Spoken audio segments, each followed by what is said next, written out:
Ya Musa abi.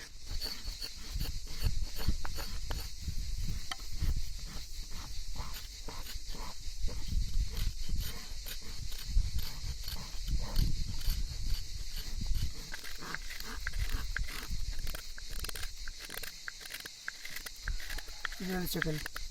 Eğiyle.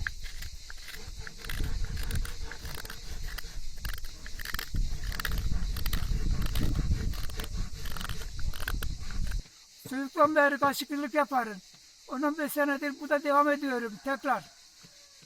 Şey, Karaağaç'tan, Zandal'dan, Şimşir'den olur. Onlar bulunmuyor. Zandal'la Karaağaç'tan yapıyoruz kaşığımı.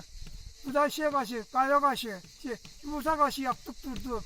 Günde 5-6-10 kaşık yaparız. Yalnız bazı 5 lira satarı, bazı müşteri olmuyor. Geçin yemem bu, başka geçirmem yok haylazır. Devletten aldım 700-670 lira para. Ben geçirimi sağlamıyorum. Ya Musa abi. Boş kaldım. Evimin yanında kaşık yapan Hasan amcaya elimden geldiği kadar yardım ederim. Silivereyim, zımpara çekivereyim, testereyle kesivereyim düşme yerlerinden. Ona yardım eder. Hiçbir ücret karşılığı almadan.